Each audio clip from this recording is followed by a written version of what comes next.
Okay, so good morning. Let me quickly revise what we did in the last class.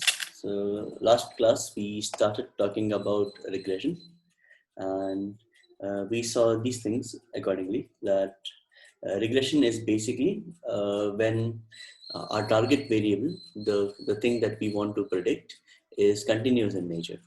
So we are within supervised learning. Within supervised learning, we always have labeled data to train the model with. The idea is to train a model that can learn the underlying pattern of the system so that once we ask it to predict for unknown cases, unseen cases, our model is able to fetch out a reasonable value, okay? A reasonable value that is representative of the system.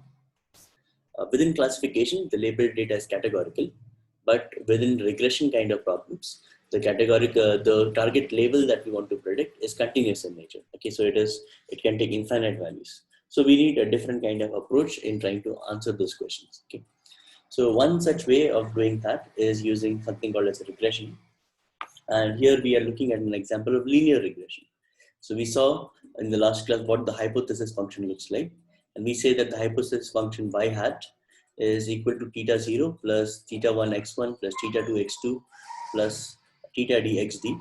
That is all the dimensions of our data multiplied with their corresponding weights. That is our hypothesis function. To learn this function, what we have to do is we have to learn the values of theta 0, theta 1, theta 2, theta d, which are representative of the system. Okay. We said that we can also take this and write it in the summation form. We call it here, where theta 0 is the bias term. It does not depend upon any input. And to be able to do this here, we have to write x0 equal to 1. Okay. To see how good our model is doing or to evaluate our model, there is a method, there's a metric called as mean squared error. And that is what we are looking at here. So we are looking at the our prediction minus the actual value. This is at least for the training data set or validation data set for which we know the answer. We say our method minus the actual value is the error. You square that error, you sum all of them, and you take its mean, and that gives us the mean squared error. We have a by two, which I will be explaining today, and this gives us a sense of what is our cost. Okay. We also went ahead and saw that we saw two plots. One is what is our hypothesis, and based on the hypothesis, what is our cost. And the game or the idea is we want to change our theta so that we reach to a minimum cost. And on that minimum cost, we know that uh, our thetas are more representative of the model and thereby are trained for unknown or unseen cases. Okay. So that is just what we had done in the last class. What I wanted to do today is uh, go further into visualizing what is the intuition behind the cost, and then go with some kind of solution. Okay. So uh, before going there, do you have any questions?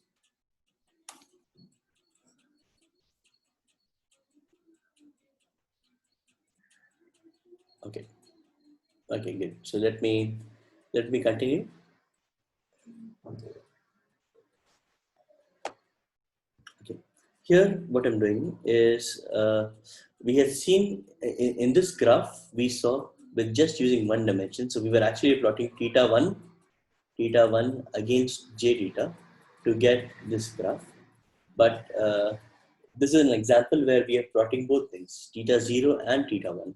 So when we have two parameters that we want to update, theta 0 and theta 1, then our surface that we want to find looks like this. Okay, so this is a surface that we are trying to solve for, and we see that the aim is to be able to go to this point, the minimum point, where j is the least value for some combination of theta 0 and theta 1. At this combination, we have our optimal value, and our guide for doing that is updating the value of theta so that our predictions change, so as that the value of j theta will reduce further and further. A further way to visualize this, so again, visualizing in 3D is more difficult.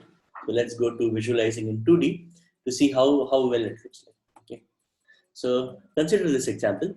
where on the left side, I have the house prices. So the house square feet area, okay, the house square feet area. So these are the data points for the house square feet area.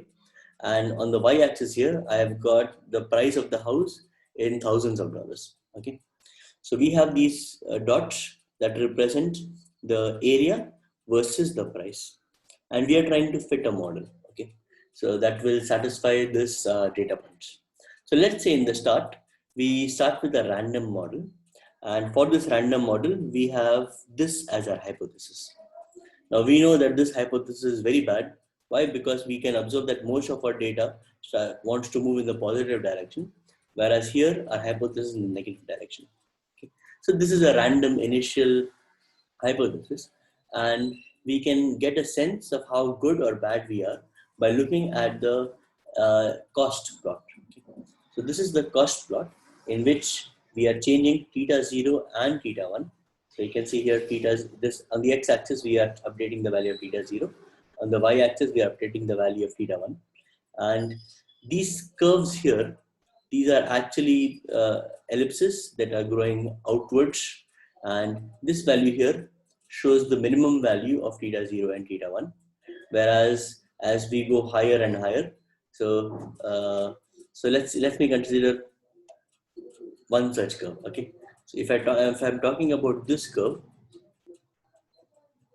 what this curve represents is throughout this curve, any point on this curve represents the same value of cost. Okay, any value on this curve represents the same value of cost. So we can see that for different values of theta 0 and theta 1 also we can get the same cost. So let's say for example here, this value is having theta 0 as roughly minus 400 and theta 1 is roughly as 0.4. Okay, and maybe let's say same thing here, I have theta 0 as roughly 600, 700 and theta 1 as maybe minus 0.1. And any value on this curve represents the same cost. Okay, so this is, as I said, imagine this curve and you consider that I take any horizontal line and I cut it. So when I cut it on a horizontal line, so this cut will make an ellipse.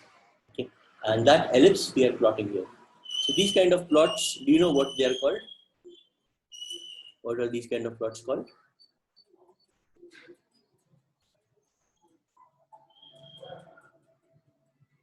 Okay, so these kind of plots are called as contour plots, where we have the contour of the place, and I think this would be called a surface plot.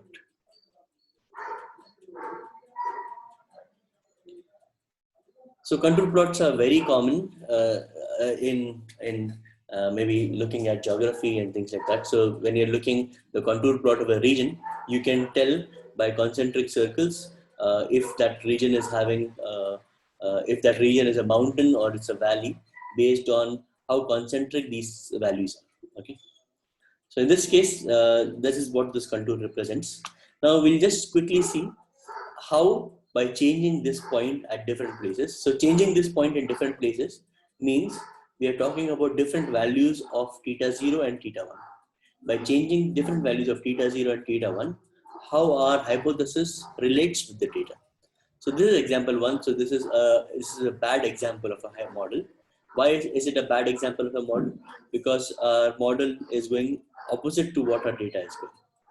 Let me show you other case. This case is a bit better.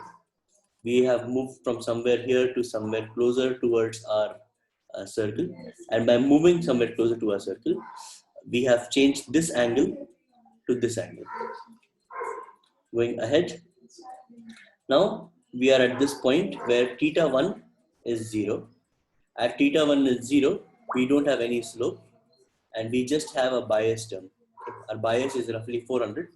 So at roughly maybe somewhere between 300 and 400, we have this line which represents our model. Going ahead, we have now reached the center point, and at the center point, we have a theta 0 and theta 1, which captures this plot. Okay. So now this seems to be a good fit to our model. Okay. It is able to capture the essence of data, and Uh, yeah, this seems to be a good fit. Okay. So our aim, as you see, is basically our aim is moving from a point which is far away from the final value that we want to reach. We are slowly tracking towards this minimum value. And once we reach to this minimum value, that is where we want to stop. This is the value that is able to capture. This is the value that is able to give us the best prediction for our model. Okay. So what is then the procedure for fitting our data? So here again, consider this graph where I have different dimensions. Here I have just two dimensions, let's say theta 0 and theta 1 that we are trying to find. And this is the value of G. And this seems to be a complicated surface depending upon how linear or how non-linear our cost function model represents. And our aim is to be able to find the minimum value of this model. Okay. So the way our procedure or algorithm would start is we would choose initial value for theta. So we randomly choose any value for theta. So let's say at this point we chose a value that gave us this point.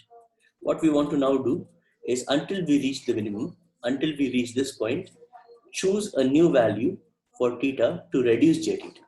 So from this point, I want to find a new value of theta that will reduce my j theta.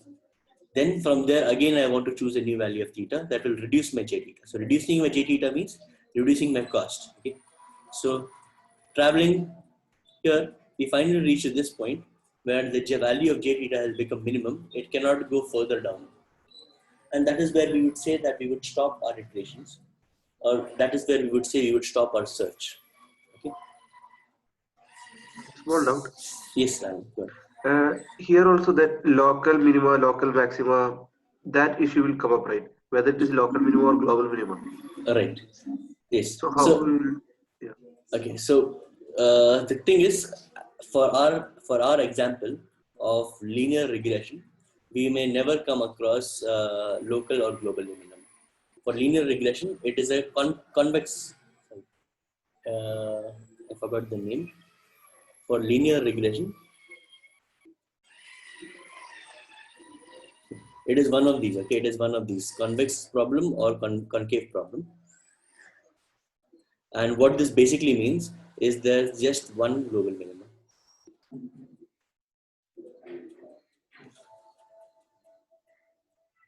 Okay, the way linear regression is designed, there is always only one global minima. So it does not matter where you start from. You will always end up in one place. That is what linear regression promises you.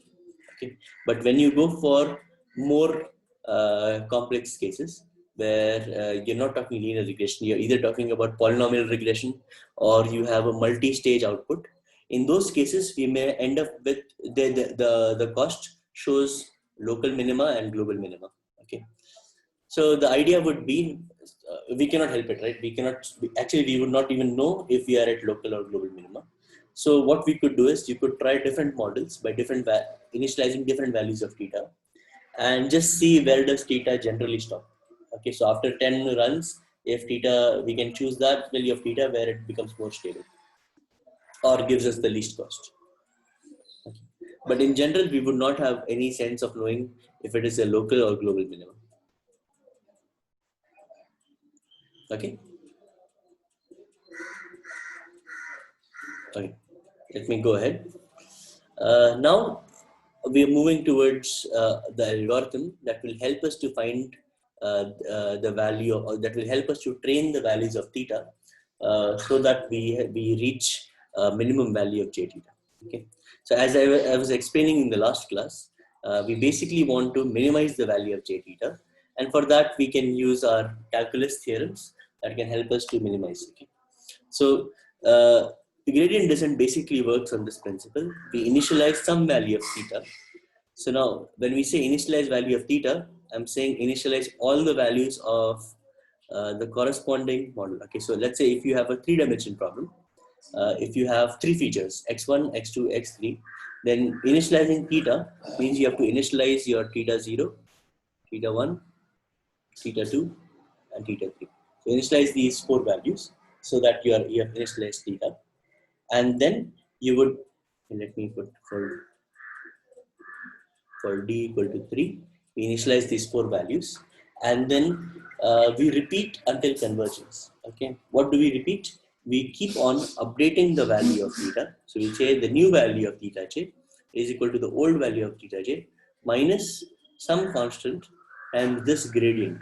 Okay, and the idea of this gradient is the gradient will give you the slope at that point. So let's say if you are at this value and you take the slope at that point, this gradient gives the slope at that point. Okay. So we take the slope and then we subtract it. By subtracting it, by taking theta j and subtracting this slope, you are moving towards the negative. You are moving towards smaller values of j theta. Okay. If you add it, you will move towards higher values. So our aim is basically we want to find this value. So you will subtract. Okay. This gradient gives you the direction, that is which direction you have to go. Alpha tells us what is the step that we want to take. Okay, so in this direction, how much distance you want to go, that is controlled by alpha. So alpha is also called something called as the learning rate of the model. So I'll comment more on this a bit later. Alpha is called the learning rate of the model, and we take some value of alpha that tells us how much we have to move. Gradient tells us what direction we have to move. Okay, and when we do that, we then update the value of theta j accordingly. So when I say theta j, here I'm talking about all the different dimensions. So let's say for d is equal to 3, theta j will take the values 0, 1, 2, 3. Okay. So we have to update each value of theta. So let's say you start with some random values of random 4 values. Then you have to update theta 0, update theta 1, update theta 2, update theta 3. And once you do these 4 updates, you will call it one iteration. Okay, this will be one iteration. Then in the next cycle, you will again update the 4 values. That will be second iteration. And then so on. We keep on updating these values till we reach something called as convergence. Okay.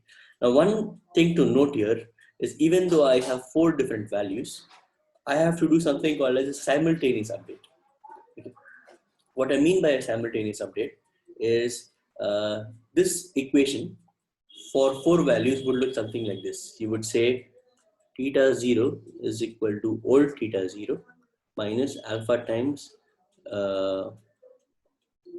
theta 0 j theta. Okay, this would be equation 1. This would be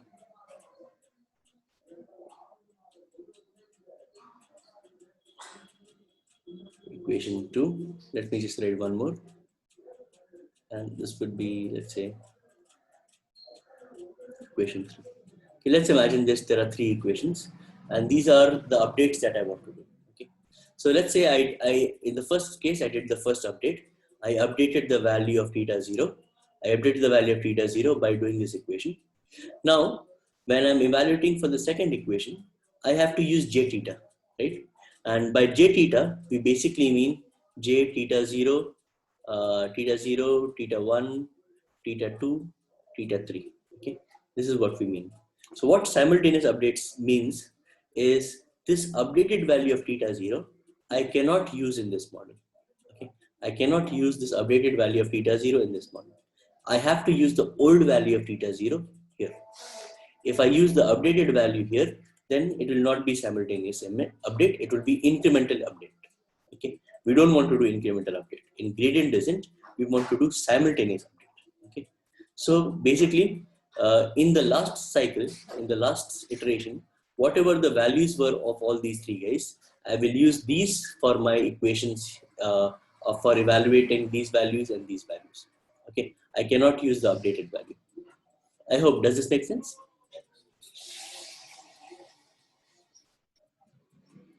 Okay, okay, great. So let me go ahead. So far this is fine. The interesting question is, what is the value of this guy? Okay. How do I evaluate the partial derivative of j theta with respect to theta j? Okay. So let me come here and we can do some quick calculations. So we start initial value of theta, repeat until convergence this equation. And for this equation, we have the partial derivative of j theta, and we are writing this here. So the partial derivative of j theta, the partial derivative of j theta is basically the partial derivative of this term. So this is our j, which is h theta. So our prediction minus yi whole squared for all the samples and its mean, and then this 1/2 term. Okay. So let me further simplify this and take this ahead. So we'll say this is equivalent to partial derivative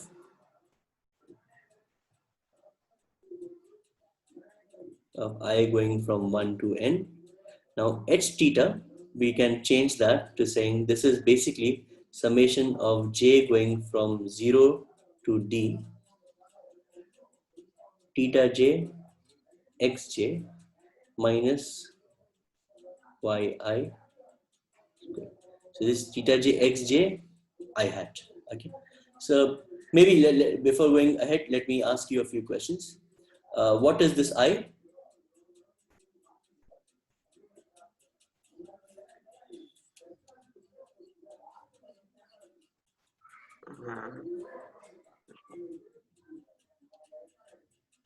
It's not square power, that I understood, but I forgot its name.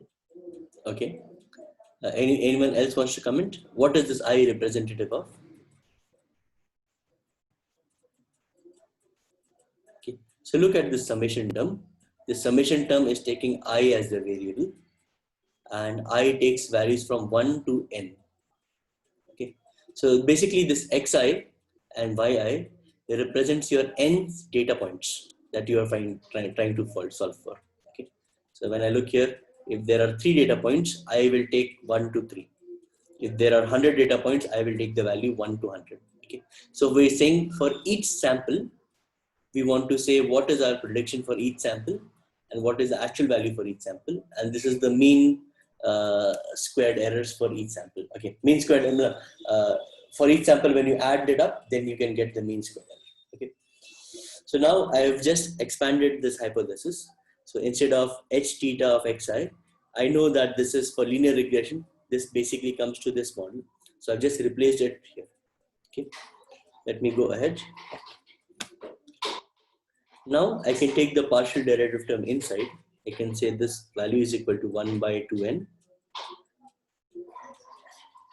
Summation of I is equal to 1 till n. And then partial derivative of this entire term. J is equal to 0 to d. Theta j xj I minus y I square. Okay. So I'm allowed to do that. Why am I allowed to take this inside? I'm allowed to take this inside because I'm taking derivative only over theta j, and this does not matter. I can take it outside. This is a constant. This does not matter. I can take the outside. It's a constant. Why? Because even though there is summation, I am still applying the summation inside. Okay, so the summation is still applied on this operator. So no problem. I can take it inside. And the question is, I have to do this part. What is the partial derivative of this term? So I hope from your calculus classes you would remember the chain rule. The chain rule basically says, so the derivative of this term is basically 2 times this term and then the derivative of this term. Okay. So let me follow that. It would look something like this. 1 by 2n, summation of I is equal to 1 to n, 2 times this term, which is summation j is equal to 0 to d theta j xj I minus yi times the partial derivative of this term, which is summation j is equal to 0 to d theta j xj I minus y. Okay, so we have taken care of the square part. So summation derivative of x square is basically 2 times x and then dx by dt, you could say something like that. So 2 times x, which is this bracket, and then partial derivative of that x. Okay. So now what is the partial derivative of this value? So I can expand that. Let me take this and write it somewhere here. If I take my partial derivative inside, I can see that I can break it over this term and this term. What will be the partial derivative of this term? That is partial derivative of yi with respect to theta j. 0. 0, because there is no term of theta j there. So we are only interested in taking partial derivative of this term. Okay. Let me write that. This is d by deba by this, and partial derivative of summation of j is equal to 0 to d theta j xj I. Okay. So here basically what will happen is, if I just want the partial derivative of this term, I can continue to expand this term. So instead of this summation, this will become theta 0 x0, theta 1 x1, theta 2 x2, and so on. And it will go till theta d xt. Now this j will be one of these values. Okay, out of all the different terms, there will be one more. So let me write that, which will make it more easier. This will be theta 0 x0 I plus theta 1 x1 I plus dot dot dot, let's say theta j xj I plus dot dot dot. The last term will be theta d xdi. Okay, and we are looking at, for this thing, we want to do our partial derivative. Okay, so can you tell me what will be the partial derivative of this first term?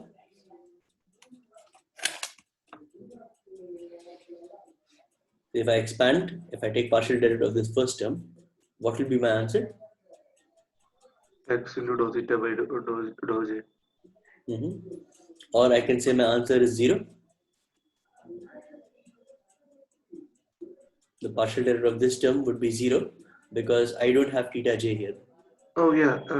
Okay. Yeah. Only one term then will come. Okay, so this will be 0 because this is not theta j. This is a constant with respect to theta j. This will be 0. This is a constant with respect to theta j. What will be the partial derivative of this term?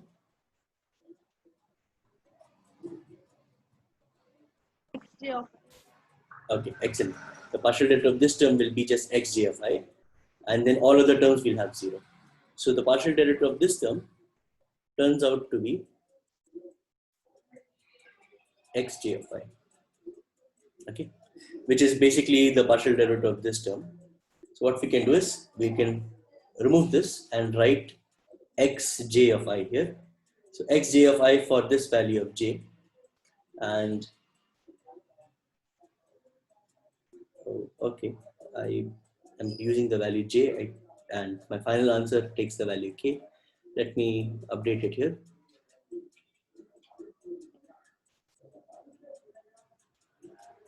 Or just like that, I'll not update it, just think of it accordingly. I'll update this value here. That will be much easier. So this is the value of j that we are going for. J is this is just an iterative that we are going through. And what we have done now is, we have taken this derivative, brought it down to this value, and this 2 and this 2 gets cancelled. Okay. So now you see what was the purpose of this 2 here. The purpose of this 2 here is, in the future when we come to the gradient descent step, these 2's will get cancelled, so that we just have this term. So basically, this is our gradient descent update value that we will have. Now going ahead, oh, I had space here also. Going ahead,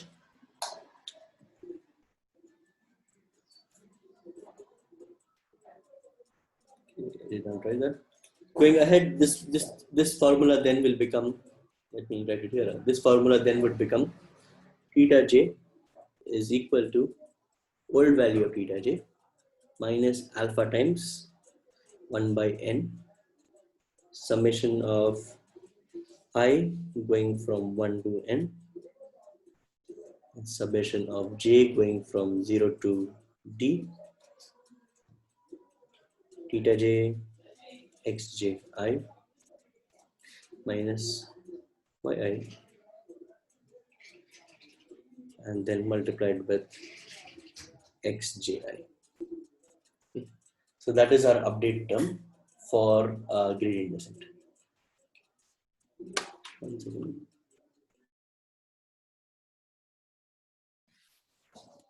Okay. I hope this is clear. Do you have any questions? Okay, great. So let me go ahead further and let's talk about the alpha term that we saw here. The alpha term here basically controls the learning rate. Okay, so it controls how fast or how slow we are moving to our answer. So let's consider we start out with, let's say, this alpha. Okay, and at this point, when we take the slope will be this direction, and we can take either a big value. So we can take different values of alpha, right? So if my alpha is really small, then from this point I just take a very minute distance, and because of which I reach this point. From here I take a minute distance, I reach this point, and this point, and so on. So what happens is, if I take small values of alpha, then I will take a lot of iterations to be able to reach to my minimum value. Okay, I will take many iterations so that before I reach to this value. Okay. On the contrary, let us take alpha which is too large, and let me say that, let's say we are at this point and we are taking an alpha which is too large. What will happen is, you will take the slope at this point and you say, okay, let me choose an alpha like this, which has brought me to this point. Brought me to this point means, okay, let me take a bigger alpha, something that gets me here. So if I have a big alpha, I reach this point, which basically says that I have reached this point. So my operating point went from here to here. Okay. Further from here, I will take another alpha and another slope, take a big alpha, which would take my point back here, then take my back point here, take it here, and so on. So in fact, our agenda, the agenda of gradient descent, was to go down the slope, and just by taking a big value of alpha, we are going in the opposite direction. We are actually diverging. We will never converge in this direction. Okay, we'll always diverge. So when we diverge, we are actually taking larger and larger values of alpha. Okay, or we are going much far than our actual point.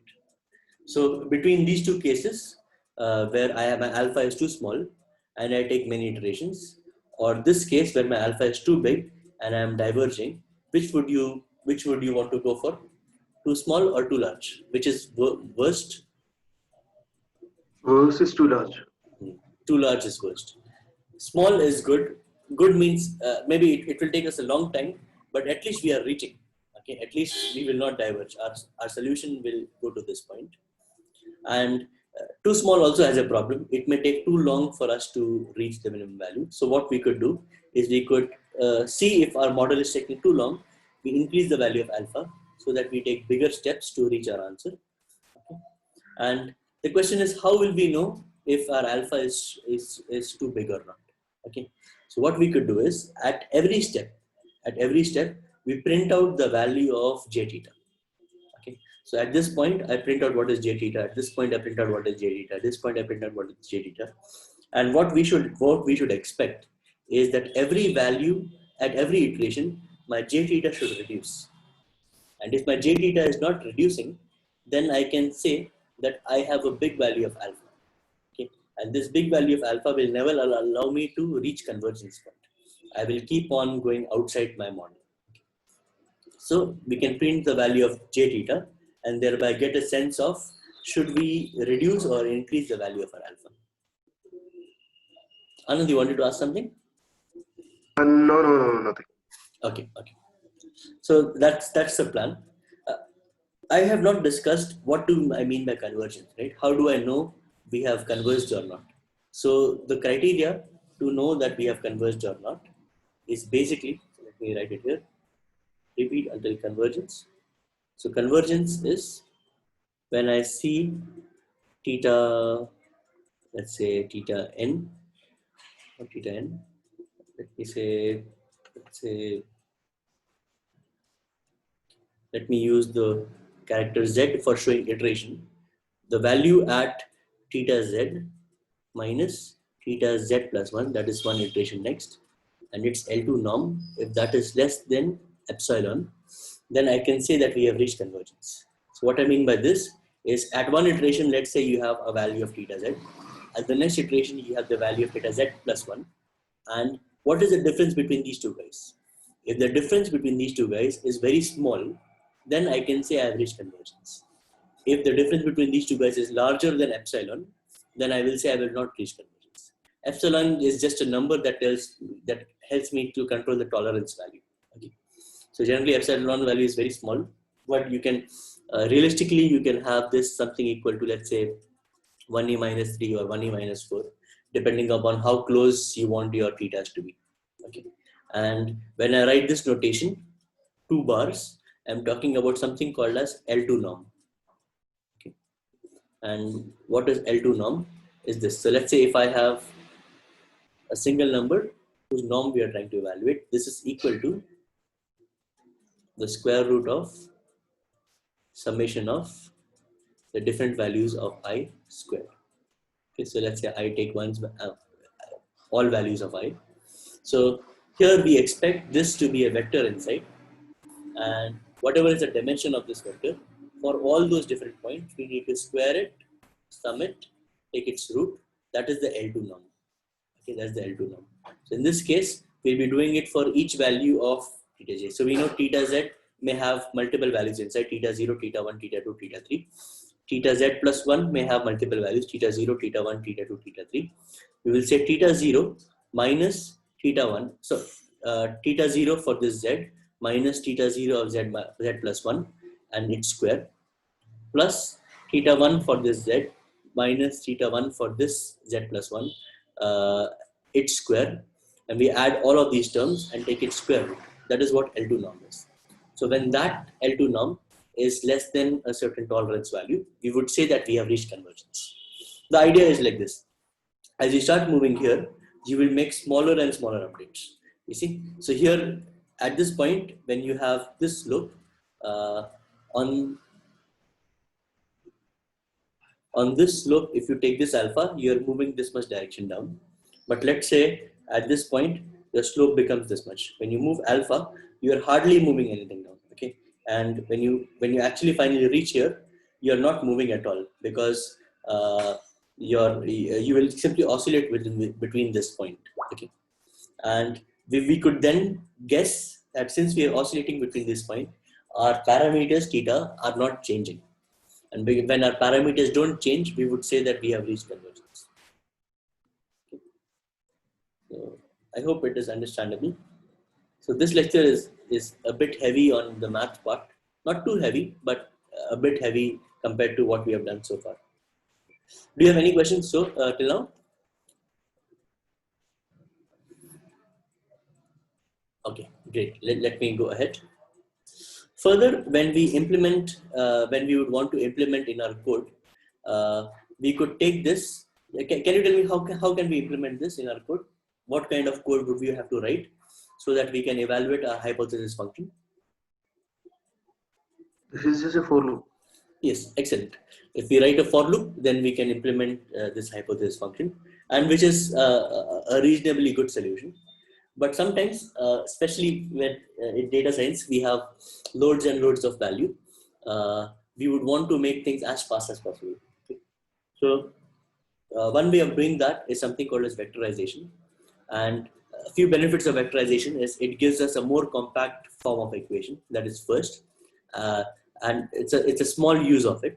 And the bigger use is we can get faster code by using optimized matrix libraries. Okay. So if I have this implementation where xj and theta j, I have to multiply individual terms together and then sum it up for j is equal to 0 to d. Can I do this faster using matrix multiplication? So let me introduce you to two more notations of getting theta j and xj. So I would say that theta, instead of theta j, individual theta j's, I can talk about a theta which is basically a column vector of these values of theta 0, theta 1, theta 2, theta 3 till theta d. And xj, which is one sample of our data, is one sample has multiple dimensions. Instead of that, I talk about something of an x, which is having multiple values 1, x1, x2, x3 till xd. Okay.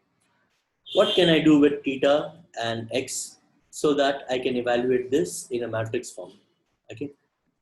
So maybe you can remember from your Multiply both. How do you multiply? What would be the multiplication? Theta multiplied with xd. So Okay, is this what you're saying? yes. This will not work out, right? Wait. Size problem will come. Right. So what will be the right notation? Xt multiplied Xt xt multiplied by. multiplied with theta. Okay, excellent. So when we do xt multiplied by theta, we will get our answer, right? Or we could also say, let me do theta t multiplied with x, and that will also still give me the same answer, right? So here we are doing something called as matrix multiplication or dot product, where we would say that, okay, if I'm doing xt multiplied by theta, 1 multiplied by theta naught plus x1 multiplied by theta 1 plus x2 multiplied by theta 2, so on till xd multiplied by theta d. It is actually the expansion of this summation, right? So just by using one term, one evaluation, we can get this entire thing evaluated. So this is what we would say as our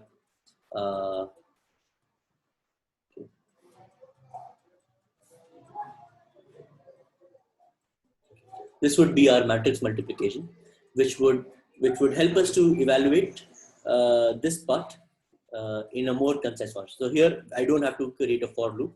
I can just do matrix multiplication between these two ways. So this type of term is more compact and it is even faster. So maybe once we go to our code, we will try to compare and see how much speed does it improve by doing something like this and something like this. Okay, can you tell me the package that we can use to get this thing done?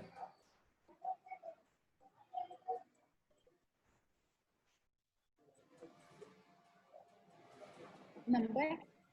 Excellent. We'll be using NumPy to be able to get this thing done. Okay. So within base Python, I cannot multiply two lists. In fact, multiplying two lists is not allowed within base Python. I can add two lists, and even adding is not numerical addition. It is actually concatenating. But NumPy is very similar to MATLAB, and I can do lots of matrix or linear algebra matrix multiplications within NumPy. So here we would have to take two ND arrays and then multiply it together. And we'll look into the code how to get it done. Let me go a little more higher and see, this is the hypothesis equation, or this was the hypothesis equation for one sample of X, for just one row of data. Realistically, we'll be talking about multiple rows of data, right? So even in the example that I showed earlier, there were multiple values. So for each of these values, I will have one row. So assuming that there are n rows, I will have n such rows. Okay. So if I have to implement this part, if I have to implement evaluation of all those n rows, can you tell me what would be the resultant vector form of getting this model? That is the summation here, but for all values of xi.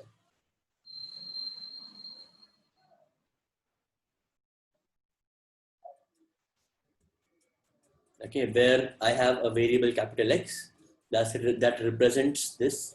Each row of this capital X represents one data sample, and each column represents the different features of the model. And I have the same theta as before.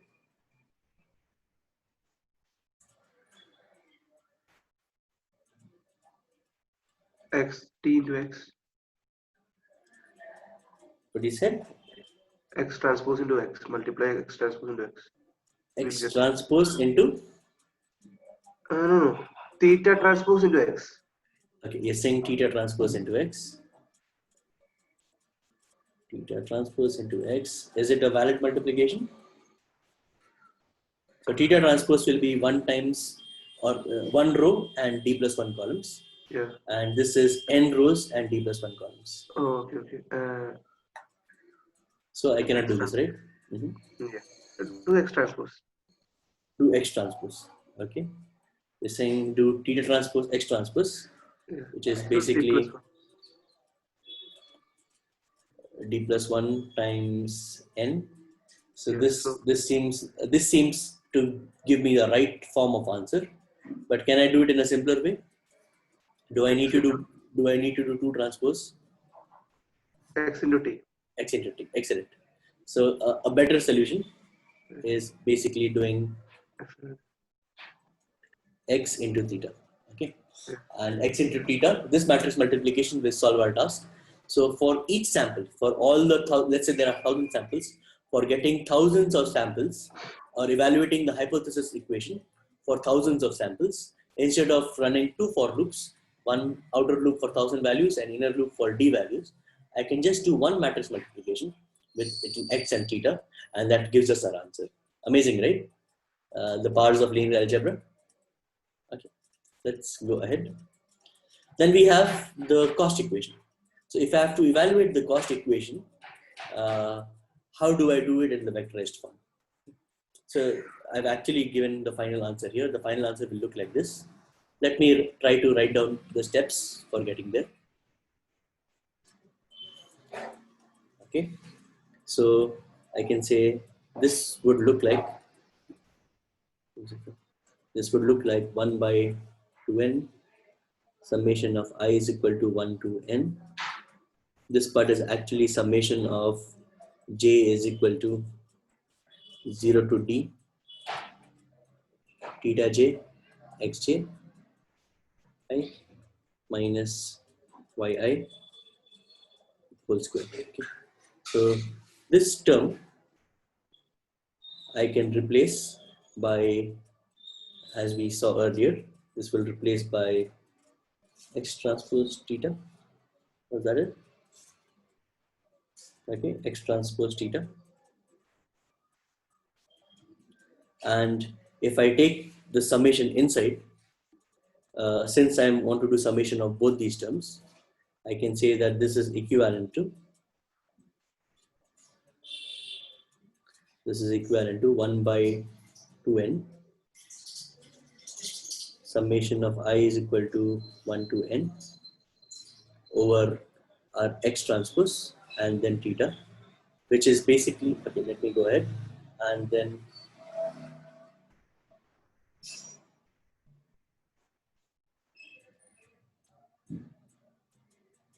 okay, so taking, instead of doing that, we can directly do it here.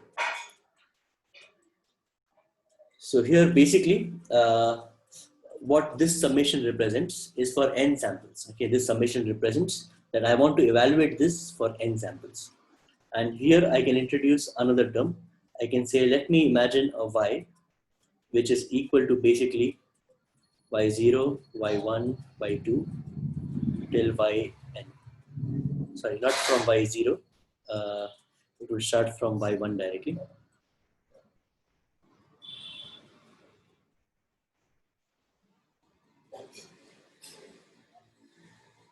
From y1 to yn. And if I can write this kind of an equation, this kind of a representation, then I can say that this internal term, this term that is inside for all the summation, can look something like this: x theta minus y the whole square. Okay, how can it become that way? Because we saw that this term for n samples can become x times theta, and y I have replaced, instead of their individual yi's, I have replaced it with a vector that represents all of our y's together, and its square is what will be the evaluation of this term.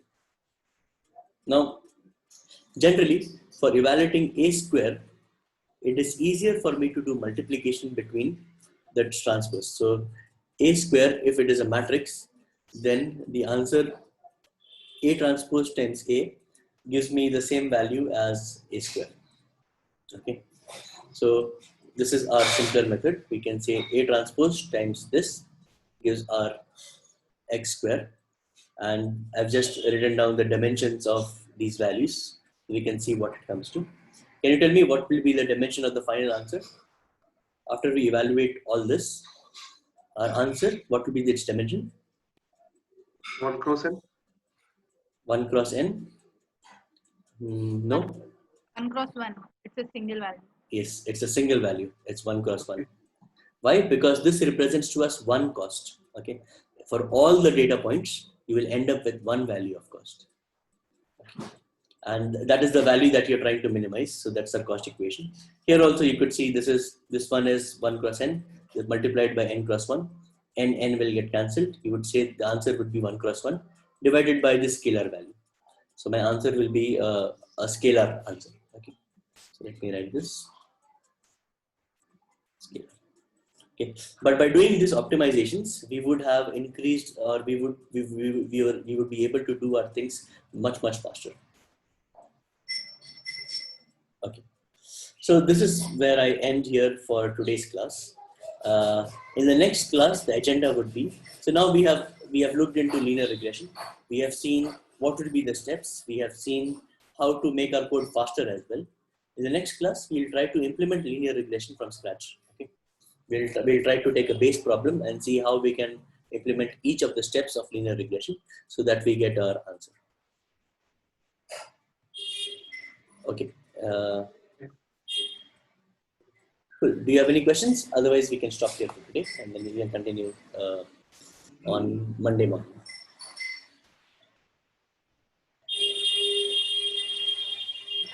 I'm good. Okay. Okay. Great. Okay then. Have a good day. Bye-bye. Bye.